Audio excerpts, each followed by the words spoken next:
Assalamualaikum warahmatullahi wabarakatuh. Waalaikumsalam warahmatullahi. Terima kasih buat tim panitia dari Amiska, juga tim panitia tim Bandung ya atas penyelenggaraan temu alumni ke-25 yang sangat menyenangkan ini. Mana teman-teman Amiska yang lain? Nggak ada lagi. Mana ya? Ya. So sharingnya dari mana ya? Oke, sharingnya dari pertama-tama tahun 90 saya masuk di ITB jurusan kimia. Kalau NIM-nya itu 1059001 ya. Saya masih ingat tetanggaan sama Setiawan kayaknya. Wan, Setiawan 52 ya? 50 oh ya. 52 Rita. Oh ya 52 Rita. Saya 29 deh. Jadi diapit sama Pak Setiawan sama Ibu Rita gitu. Nah, 4 tahun ya, 4 tahun di kimia sangat berarti. Temannya juga oke banget ya. Terutama geng Bandung ya. Top banget. Lebih sampai akhirnya karena saking cintanya sama kimia, jadi saya memutuskan untuk lanjut gitu. Jadi tahun 94 wisuda bulan Oktober, kemudian akhirnya dapat beasiswa dan lanjut ke S2 di kimia juga. Dan saat itu memang karena ada tawaran untuk menjadi dosen, jadi saya sebenarnya sempat menjadi dosen di kimia ITB gitu ya. Di tahun 94 mulai dari asisten kemudian menjadi dosen. Sama dengan Komar dong. Cuma ya itu ya karena satu dan lain hal, karena ternyata suami saya juga tidak bekerja di Bandung gitu. Akhirnya harus mengundurkan diri dari ITB dan ya sempat ya sekolah dulu di Australia, ambil PhD. Setelah selesai PhD sempat keterima di Pupuk Kaltim sebenarnya di Bontang, sampai akhirnya masuk ke 3M Indonesia di Jakarta gitu. Itu pun karena suami saya kebetulan tadinya kerjanya di Kalimantan, di Balikpapan, tapi kemudian dia mendapatkan kerjaan di Jakarta, jadi saya kembali ikut. Biasa ya kalau kita perempuan kan yang ngikutin suami, ya benar nggak ibu-ibu di belakang sana? Betul. Kata Erwin salah, suami dong di sini. Oh gitu. Jangan ngomongin istri. Jangan ngomong suami, ada yang Terlarang di sini. Saya jelaskan lagi ya. Oh jadi single ya, statusnya single ya. Kecuali Ari. Kecuali Ari. Ari juga sebenarnya nggak sendiri loh. pengennya nggak bawa. Ardi juga. Ardi juga pengennya nggak bawa. Tapi udah. Ini juga alumni gimana sih? Nakal ya. Awas di rumah orang dikenging. Nah, saya join di 3M pertama kali itu jadi professional support. Jadi saat itu 3M buka professional support, jadi technical service engineer, tapi yang udah advance gitu untuk occupational health and environmental safety division. Jadi Orang Tegal nggak ngerti. pinter lokal ya. Iya. Langsung roaming nggak Roaming. Nanti ada door prize ya. Kalau misalnya protes gak dikasih door prize.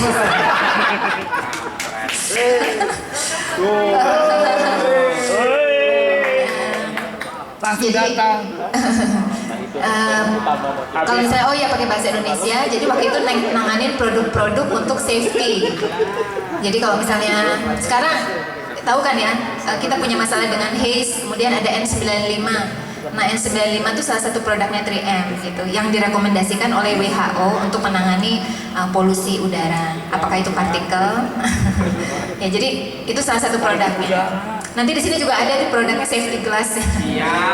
Buat naik motor. Buat Adit nanti naik sepeda ya Adit ya. Sama Suhud naik sepeda Suhud. Kalau jadi safety-nya apa nih? Oh itu nggak main tuh. 3M belum produksi, mungkin nanti perlu di develop ya. Jangan. Mampir aja nggak bener. Usahakan ngomongnya jangan Inggris-Inggrisan lah.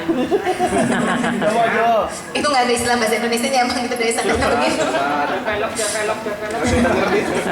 Banyak protes, nggak dapat protes.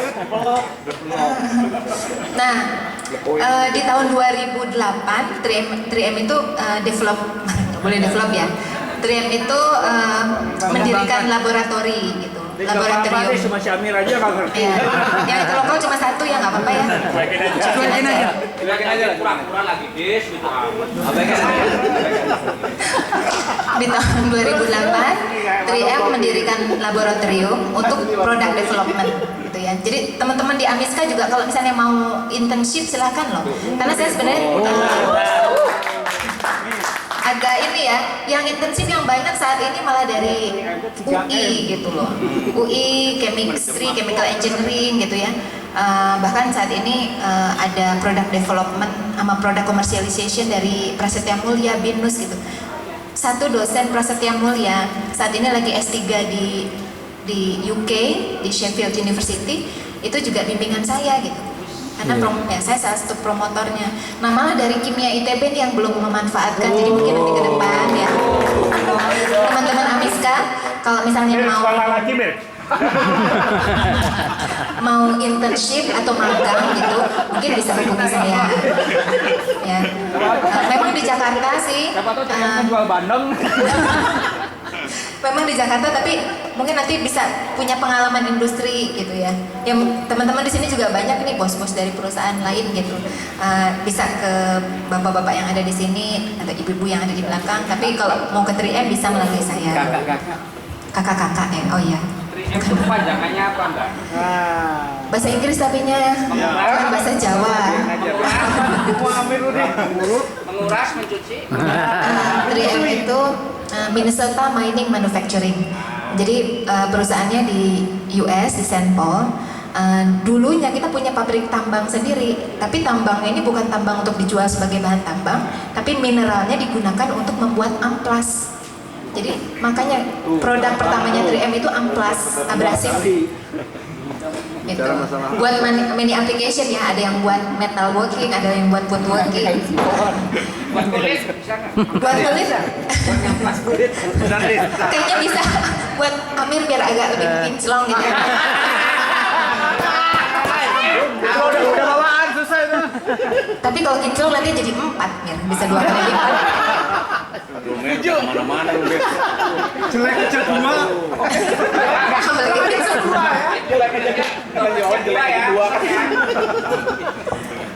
ya. Jadi tahun 2008 kita mulai bangun lab. Dan di situ kita mulai hire product development engineer. Jadi kalau tadinya kita cuma punya technical service engineer, application development engineer, mulai tahun 2008 kita punya product development engineer, punya product designer. Bahkan saya sebenarnya hire satu PhD dari lulusan Jepang, dia juga anak kimia, namanya Nelly Rahman. Siapa tuh Komar ya? Gitu. Punya barang ya? Saya yang ngantor-ngantor benanya. 92 ya? 92. Saya punya Pak. Pulang kok. Kayaknya kamu kuliah bareng terus ya. Iya, jadi Nelly Rahman itu saat ini ya dia PhD dari Jepang, terus dia join 3M. Tadinya dia kalau nggak salah 13 tahun di Balai Penelitian Karet di Bogor. Tapi terus pindah ke MNC, join 3M. Di sebelah bola mah disebutnya Sheffield Queen. Suaminya juga kimia 91. Agus. Agus Salim. Jadi Komar jangan jadi Biasa aja nih. CLBK. Komar kali tak sampai. Kasih tak sampai. Ya terus akhirnya di tahun 2008 ya, 2008 saya megang lab, jadi laboratory head. Di tahun 2010 saya jadi product development and design manager. Kemudian di tahun 2012 dipercaya jadi country leader ya buat technical department, membawahi semua itu. Satu hal sih kalau yang saya lihat, kenapa saya bisa masuk ke ring one di company gitu dari nol. Saya tuh dari nol gitu. Banyak ring one di ya ya board of director yang lain itu mulainya bukan dari engineer seperti saya, tapi langsung masuk itu udah manager ataupun langsung masuk ke board of director gitu. Untuk saya mulai dari nol, benar-benar dari bawah, dari engineer gitu. Saya dari minus. Dari min ya. Nggak, tapi ini benar, kalau kan itu cerita, kalau cerita yang saya mungkin ya yang perlu diambil oleh adik-adik kita di sini dari Amiska. Jangan takut untuk mulai dari nol, karena saya mulai dari nol gitu. Benar-benar mulai dari nol, masuk sebagai engineer. Dan saya masih ingat ya, sebagai engineer itu saya tuh harus survei ke lapangan gitu ya, ke banyak perusahaan ke lapangan. Jam 2 siang pernah saya tuh survei di Shell gitu. Itu sampai naik, kebetulan Shell itu lokasinya di Cilegon ya, dekatnya Bayu. Bayu kemana ya? Kok nggak datang? Nah itu jam 2 siang itu bawa alat ukur, terus ngukur di atap gitu, ngukur gas yang dihasilkan ya. Jadi gas yang terlepas ke udara kita melakukan pengukuran emisi. Itu jam 2 siang, sampai karena si VP-nya kasihan sama saya, jadi si VP-nya Shell itu ikut nemenin ke atas gitu. Tapi itu perjuangan yang benar-benar saya tuh ya ampun gitu, setiap hari kalau kemana-mana ya ngerjainnya kayak gitu, siang-siang berpeluh-peluh pakai helm, pakai segala gitu kan, lengkap. Gus ditanya ditanyain ditanya Bayu kemana? Musuhan yuk. Dan lakukan survei itu di mana-mana. Jadi mulai dari food and beverage, ceramic industry, oil and gas industry, mining industry. Dan saya masih ingat tuh ke salah satu oil and gas industry di Balikpapan, tapi sekitar 7 jam dari Balikpapan naik mobil. Mobilnya tuh 4 wheel ya pada saat itu, tapi karena jalannya sangat jelek, jadi saat itu sampai kita tuh harus turun dulu dari mobil, terus bantu dorong gitu. Aduh, pokoknya ya saya mulai dari seperti itu, dari benar-benar engineer. Tapi kalau dibilang oh berarti success story-nya di mana? In every step, just try to do my best. Gitu. Ngerti Mir? terjemahin Mir. Terjemahin, Mak. Terjemahin Mak. Bukan itu bahasa Gea itu. Kalau kita do our best gitu, insya Allah ya kalau memang rezekinya pasti nggak kemana. Tapi ya itu pertama jangan berharap bahwa kita do our best dan kita harus dapetin sesuatu ataupun kita harus dipromot, nggak seperti itu juga gitu. Tapi do our best, karena kalau misalnya kita do our best dan performance kita baik, maka secara nggak langsung nanti kita akan mendapatkan kok promosi-promosi itu gitu, dan membawa kita ke level yang lebih tinggi. Itu ya, jadi seperti itu. Tapi terus terang sampai saat ini saya belajar ya, masih juga belajar ya. Sini saya lebih salut dengan Pak Andri nih yang sudah buka usaha sendiri gitu. Suhu juga yang berkiprah di LSM, juga yang lain gitu ya, saya nggak bisa sebutkan satu persatu. Daru misalnya yang udah juga punya usaha sendiri gitu. Amir juga disebut. Disebut. Erwin nanti aja deh japri.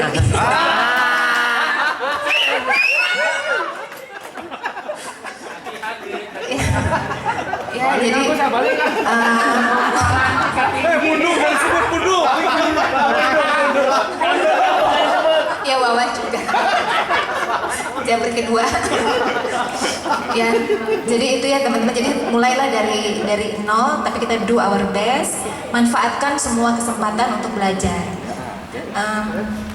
Saya masih ingat kata-kata bos saya satu dulu pernah bilang, kalau saya diberi tugas gitu ya sama atasan saya gitu, walaupun tugasnya bukan technical department nih, biasanya saya suka dikasih tugas misalnya ya di tahun Yadi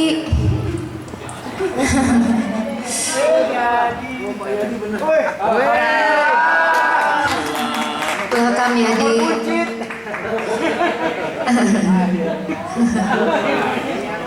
Saya masih ingat, jadi saya dapat tugas gitu untuk menghandle implementasi dari label bahasa Indonesia. Nah itu tugasnya orang manufacture sebenarnya, bukan tugasnya orang technical gitu, bukan tugasnya technical organization ataupun R&D. Tapi for me itu suatu learning point.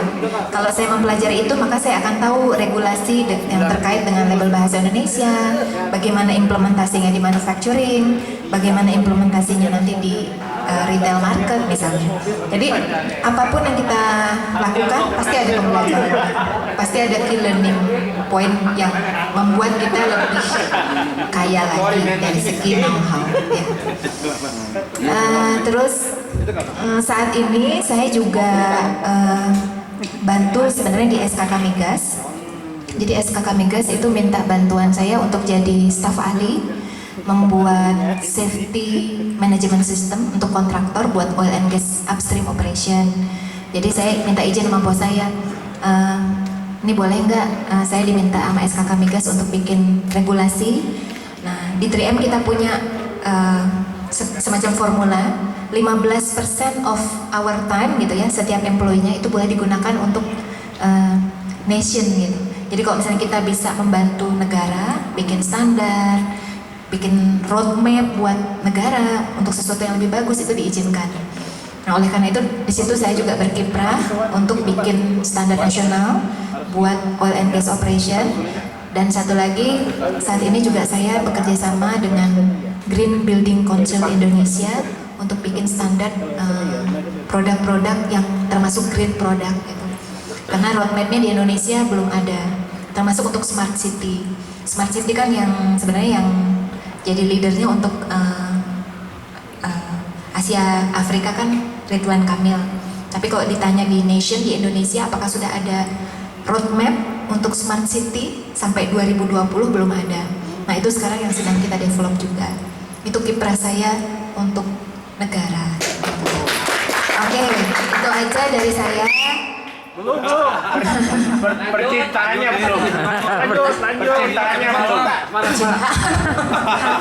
Kan ini sharing buat adik-adik. Skandal.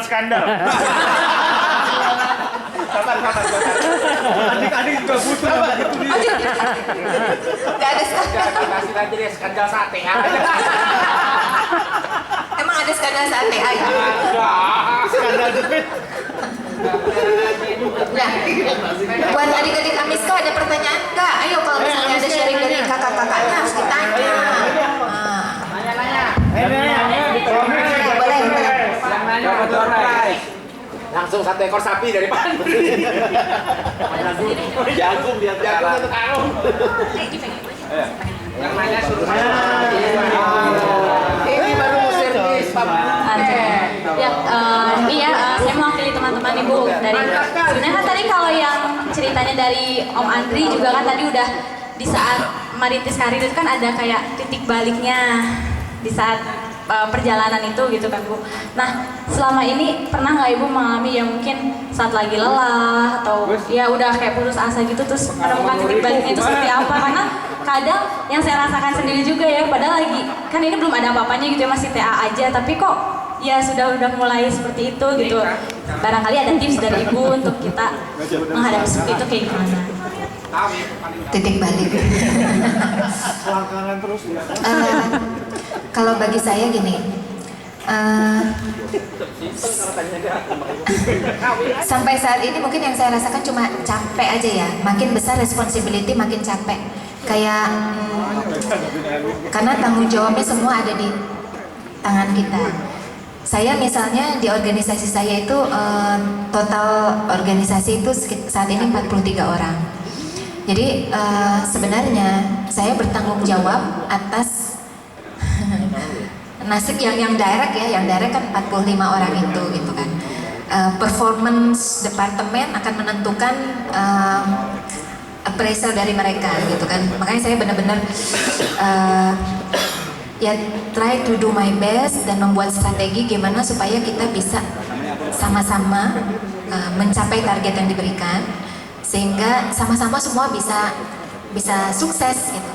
Semua bisa dipromosi, bisa dapat kenaikan gaji yang baik dan dapat mempunyai better career gitu. Kalau capek-capek apalagi di Jakarta ya, saya setiap hari itu 3 jam di jalan gitu. Saya berangkat dari rumah jam 6.20, 6.30 sampai kantor bisa jadi jam 7 7.30 ya, kadang-kadang sejam, kadang-kadang 1,5 jam tergantung. Saya pulang setiap hari jam 8 dari kantor. Jam 8 malam. Iya. Aku sama suami sempet kan? Sempet apa ya, Mir? Jadi saya pulang dari kantor tuh hampir setiap hari jam 8 malam, sampai rumah jam 9, setengah 10 setiap hari. Makanya tuh tadi Butet tanya sama Ima kenapa bisa kurus, kayaknya capek ya, nggak ada yang jadi daging ini mah.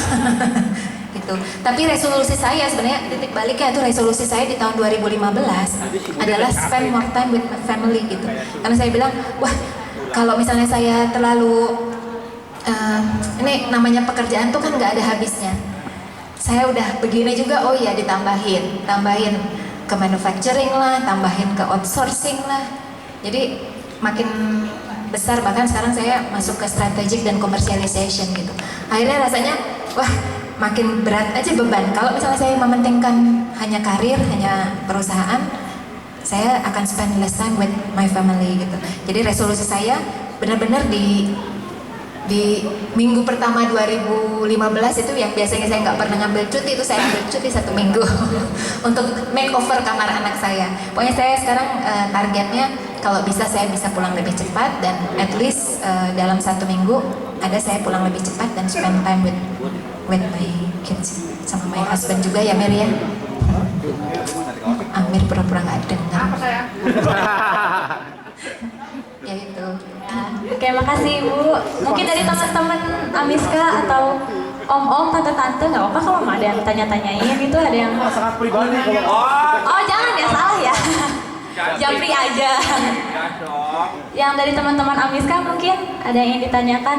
Ya sih emang kalau dari saya pribadi ya itu tadi kan perjalanannya memang nggak mudah ya Bu ya, banyak banget naik turunnya gitu ya. Mungkin untuk kayak umur-umur sekami gitu ya, umur 20-an itu dimana ya baru dari remaja ke dewasa itu kan dari yang biasanya labil gitu kan, menuju dewasa yang udah pemikirannya harus lebih baik lagi gitu. Nah kadang ya tadi itu benar apa ya, kayak ingin mencari titik balik buat apa ya, melanjutkan lebih baik lagi itu kadang susah gitu ya. Emang harus balik ke dirinya sendiri kan, harus gimana sih kita treatment diri kita gitu. Kalau saya boleh bilang sih saya waktu saya di kimia ya, saya merasa di S1 itu saya nggak dapat exposure ke industri yang cukup gitu. Sekarang saya lihat, nggak tahu ya di Jakarta, UI, Prasetya Mulia dan BINUS gitu, itu mereka tuh punya engagement yang lebih baik dengan industri. Mereka punya session, paling enggak ya saya pasti diminta setiap 2-3 bulan tuh ngasih sharing sama mereka untuk new product commercialization, gimana bikin strategi bisnis. Jadi lebih ke gimana ya, kita membuat penelitian itu bukan hanya buat penelitian sitting in the lab ya Andri ya, bener nggak Andri? Oh iya. Semua harus bisa dikomersialisasikan ya Andri ya. Kalau enggak kan ya ujung-ujungnya kan kita juga punya dapur gitu kan. Jadi semua harus bisa dikomersialisasikan.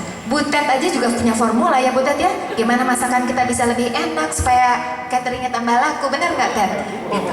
Jadi good, di sini kita belajar tentang basic knowledge-nya gitu ya.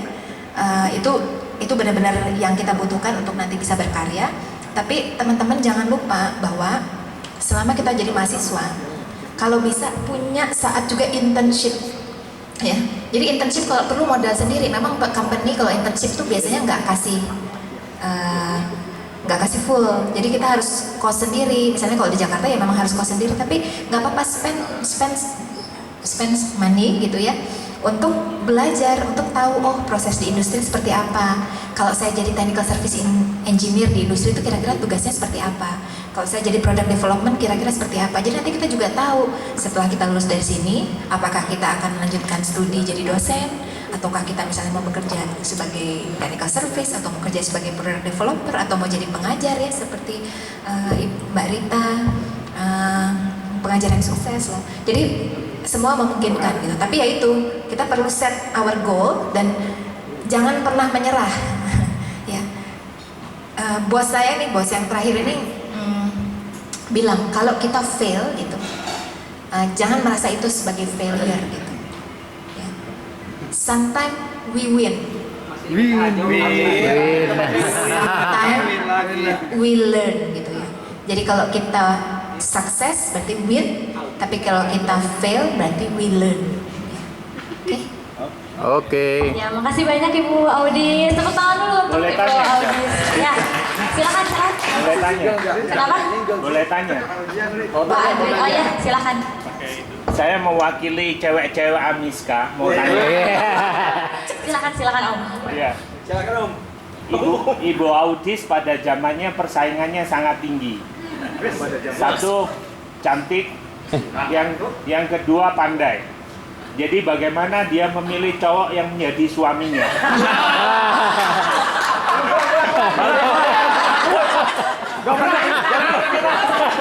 Pulang, padahal. Gus, mau bunuh diri. Ambil pisau. Itu pertanyaan Japri. Ini Bu, pertanyaannya sebenarnya agak personal ya. Japri. Terakhir. Loh ini Tapi sharing. nggak apa-apa, kayaknya buat pembelajaran. Ini sharing untuk anak-anak cewek Amiska. Betul. Termasuk anaknya Hardi sama Ari, udah gadis juga ya. Saya tuh termasuk, kalau dulu mungkin karena saya banyak belajar dulu ya waktu S1 gitu.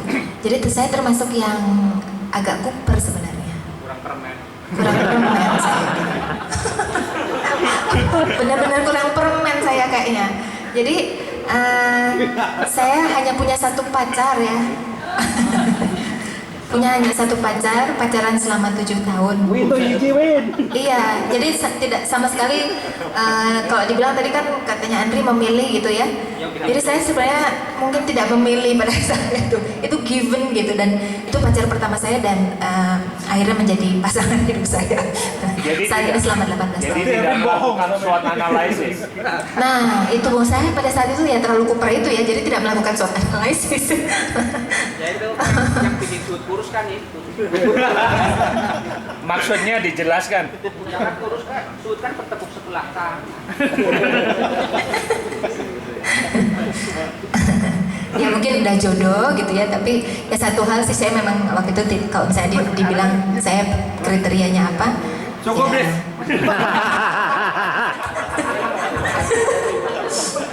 saya tidak memilih.